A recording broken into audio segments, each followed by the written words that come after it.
O ministro Flávio Dinossauro, sim, aquele fóssil político da pré-história recente que insiste passear vestido de toga em Brasília, resolveu dobrar a aposta contra a Lei Magnitsky e subiu no palanque batendo no peito e soltando a pérola. O STF não vai ceder às ameaças. Uau, parece um vilão de desenho animado, jurando vingança contra o super-herói, só que sem kriptonita e sem noção. O mais engraçado é que, segundos antes, o próprio Dino tinha dito que o STF não quer briga nenhuma com os Estados Unidos, que a intenção era pacificar. Meu amigo, é como se eu dissesse: eu sou a favor da dieta, mas bora pedir 2 pizzas gigantes com borda recheada. É contradição servida no prato principal, com direito à sobremesa de cinismo. Agora olha a cena, de um lado o Dino dizendo que não quer treta, do outro metendo o dedo na cara dos americanos e mandando aquele recado do tipo: aqui não, gringo! Parece até briga de casal. Amor, eu não quero discutir, mas se você abrir a boca de novo, eu jogo a sua roupa pela janela. E aí, no meio disso tudo, quem paga o pato? A economia brasileira, que já está mais frágil que copo de cristal na mão de criança. O famoso tarifaço batendo na porta e, em vez de resolver, o ministro está transformando o STF num circo com direito a palhaço principal vestido de toga. O problema é que a palhaçada aqui custa caro. A conta sempre sobra pro povo. Espera aí para mim tomar uma aguinha, que eu tô resfriado. Perdoa essa minha voz fanha. E mais uma das minhas xicrinhas patriotas, logo eu vou estar colocando no meu site, tá bom? E aí vocês vão poder adquiri-las.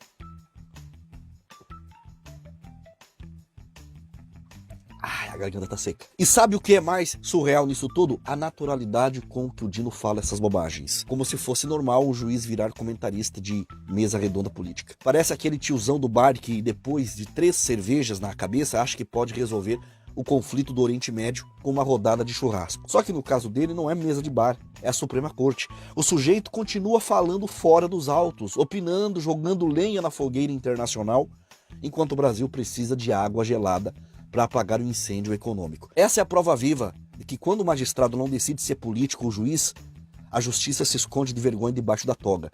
E aí, meu amigo, quem arca com a vergonha internacional somos todos nós brasileiros. Olha só o que o Dinossauro disse, presta atenção. Alguns acham que essa decisão e outras vêm no sentido de aumentar conflitos. É ao contrário, é no sentido de harmonizar situações contenciosas e, sobretudo, evitar conflitos no futuro. Ministro Dino, olha aqui para mim. Em menos de 24 horas depois dessa sua decisão pacificadora, os bancos brasileiros já estão chorando no banheiro, enxugando as lágrimas com nota de 100. Mais de 41 bilhões de reais evaporaram como se fossem fumaça de churrasco em dia de vento forte. Mas calma, não é nada, né? É só a economia brasileira levando rasteira, tropeçando e caindo de cara no chão. Palmas pro senhor Dino, palmas, palmas bem irônicas, com aquele som de sarcasmo que ecoa mais alto do que sino de catedral em dia de missa. Porque convenhamos, se o objetivo era pacificar, parece que alguém confundiu paz com pancadaria. E não é só isso, ministro. Enquanto aqui a gente tenta juntar os cacos, lá nos Estados Unidos a embaixada resolveu dar aquele recadinho básico, quase como quem posta em direto em rede social. Sabe aquele post passivo-agressivo que todo mundo sabe para quem é? Pois é, foi isso que os americanos fizeram. Escreveram preto no branco, com direito a entrelinhas gritando que o Brasil pode até brincar de bravinho, mas quem controla a bola é eles. Quer dizer, né, Dino quis fazer cara de valente, mas acabou levando aquele puxão de orelha global, com direito ao aviso de que a festa acabou e a conta chegou. E olha só a ironia, né? O Dino sobe no púlpito dizendo que não quer briga, que é tudo pela paz, e no dia seguinte tá lá o mercado derretendo, o dólar sambando na cara do pobre e a embaixada americana dando shadow ban diplomático. Isso aqui não é pacificação, é roteiro de stand-up, de piada ruim. A diferença é que ninguém tá rindo, porque a piada custou bilhões. É tipo aquele mágico de circo que promete tirar coelho da cartola e quando abre sai um pombo morto. O público não aplaude, o público se pergunta: quem contratou esse show? No fim das contas, o Dinossauro conseguiu transformar a defesa da soberania num episódio trágico como, de um lado o STF batendo no peito como se fosse herói de filme de ação, e do outro lado o governo americano levantando a sobrancelha e dizendo: tá bom, campeão, tenta mais uma vez, tenta só mais uma vez. Esses homens não se deram conta que o poder emana do povo. Enquanto isso, quem paga o ingresso desse show, desse espetáculo horroroso, somos nós, os otários de sempre, assistindo 41 bilhões sumirem no palco da economia. Bravo, Dino, bravo, continue nesse caminho. Se o objetivo é pacificar, daqui a pouco o Brasil não vai ter uma moedinha de R$1 para comprar o apito da paz.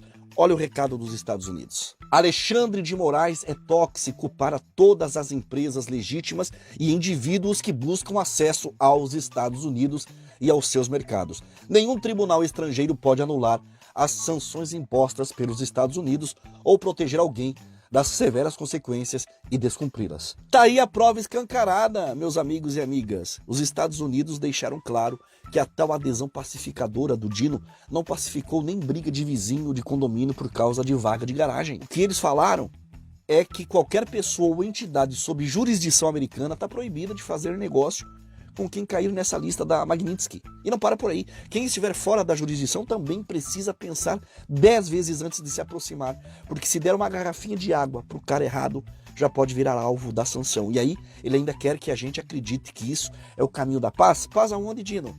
Só se for paz no sono pesado depois de jantar um pratão de macarronada. E o mais irônico é ouvir esse discurso do Dino sobre não escalar o conflito. É tipo aquele sujeito que jura que não bebe, mas aparece na festa com a garrafa na mão e bêbado às 3 da manhã, cantando a música Evidências. A Bíblia é certeira nisso. A árvore se conhece pelos frutos.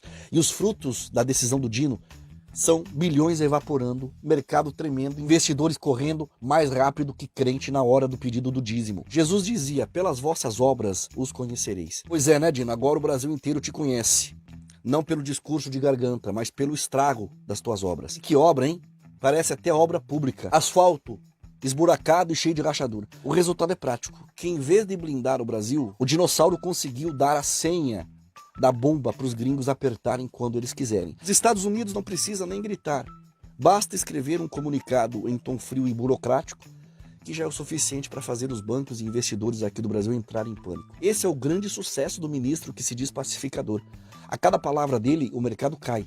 E a cada gesto a confiança evapora. E a cada decisão o Brasil paga a conta. Qual prova maior do que essa que eu estou mostrando na tela de que o Dino escalou mais o conflito? Olha aí a reação no preto do branco. Sem precisar de legenda, é o fruto maduro da incoerência. É o azedo e o amargo custando caro. E o show de stand-up jurídico do ministro Flávio Dino continua. Agora com direito a piada de mau gosto em cima de 42 bilhões de reais evaporando do mercado financeiro. Ele solta com ar de deboche. Eu não sabia que eu era tão poderoso assim, eu derrubei os mercados. E o ministro Flávio Dino, do Supremo Tribunal Federal, ironizou a reação do mercado diante da decisão que impediu a validade de leis estrangeiras no Brasil, sem o aval da justiça brasileira. Vamos ouvir. Eu mesmo proferi uma decisão ontem, anteontem, essa que dizem que derrubou os mercados. Eu não sabia que eu era tão poderoso, 42 bilhões de especulação financeira. A sorte é que a velhice ensina a não se impressionar com pouca coisa. É claro que uma coisa não tem nada a ver com a outra.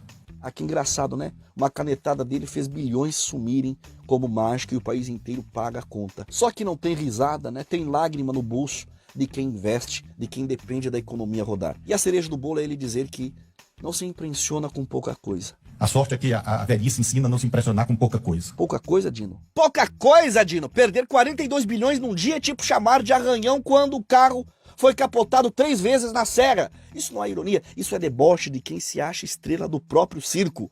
E olha a contradição, no lugar de assumir o impacto, de admitir que meteu o Brasil numa rota de colisão, o Dino deboche joga a culpa na especulação financeira. Mas claro, né, ele sempre vem com a desculpa mais fácil, né? O problema nunca é a canetada dele, é sempre o mercado nervosinho. É como o cara que bate o carro e diz que a culpa foi da pista. Só que aqui o prejuízo não é dele, é do país inteiro, da economia que já está na UTI, tomando choque para ver se volta a respirar. O Dino não é juiz, é roteirista de tragédia. E ainda por cima com um humor negro, porque ele transforma a perda bilionária em piadinha barata. Eu não sabia que eu era tão poderoso, 42 bilhões de especulação financeira. Palmas de novo, Dino! Só que de sarcasmo, porque o aplauso verdadeiro pode esquecer porque você não merece. Agora a gente precisa encarar a realidade.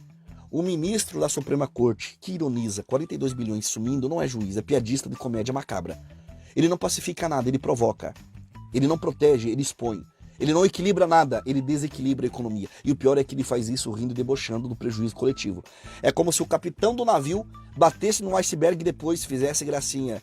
Olha como eu sou poderoso, afundei o Titanic! Dino, acorda, o Brasil não é palco para as tuas ironias. É um país com gente passando fome, passando sufoco, com conta para pagar, com o mercado explodindo Enquanto o senhor brinca de ser engraçadinho, segura aí, porque isso só piora e a gente vai ver já já o tamanho da rachadura que essa decisão pacificadora abriu no casco da nossa economia. Um país que valoriza a sua Constituição não pode aceitar medidas de força que ameacem os seus cidadãos, as suas cidadãs, e que ameacem as suas empresas. E se a justiça brasileira aceita isso, significa dizer que nós renunciamos àquilo que não pode ser renunciado, que é o cumprimento da Constituição. Então não espere do Supremo que acirre disputas. Por outro lado, não esperem do Supremo que renuncie ao seu papel e que mate a soberania brasileira. Então é essa nossa atitude de equilíbrio que nós temos buscado e esperamos que o diálogo prevaleça. Palavras ocas lançadas ao nada. O Dino discursa como um pacificador, mas age como um incendiário. E no fim deixou claro que ele, o Dino, nunca vai recuar. Vai seguir dobrando aposta, até transformar o jogo em roleta russa com a economia brasileira. Só que tanto o Eduardo Bolsonaro quanto o Paulo Figueiredo e o próprio governo americano já calcularam essa teimosia. Eles sabem que o Supremo e o Moraes vão insistir, custe o que custar. E por isso cada jogada deles já vem preparada para essa previsibilidade infantil do tribunal. O problema é que cada aposta do Dino não é com fichas de cassino, é com a vida do brasileiro comum, com emprego, com comida na mesa, com o futuro do país. Enquanto o STF insiste em brincar de jogador compulsivo, os Estados Unidos reagem mais duramente a cada rodada. E quem paga a conta dessa jogatina inconsequente é o povo brasileiro. Que Deus tenha misericórdia do Brasil diante de um Supremo que se comporta como apostador viciado em vez de guardião da justiça.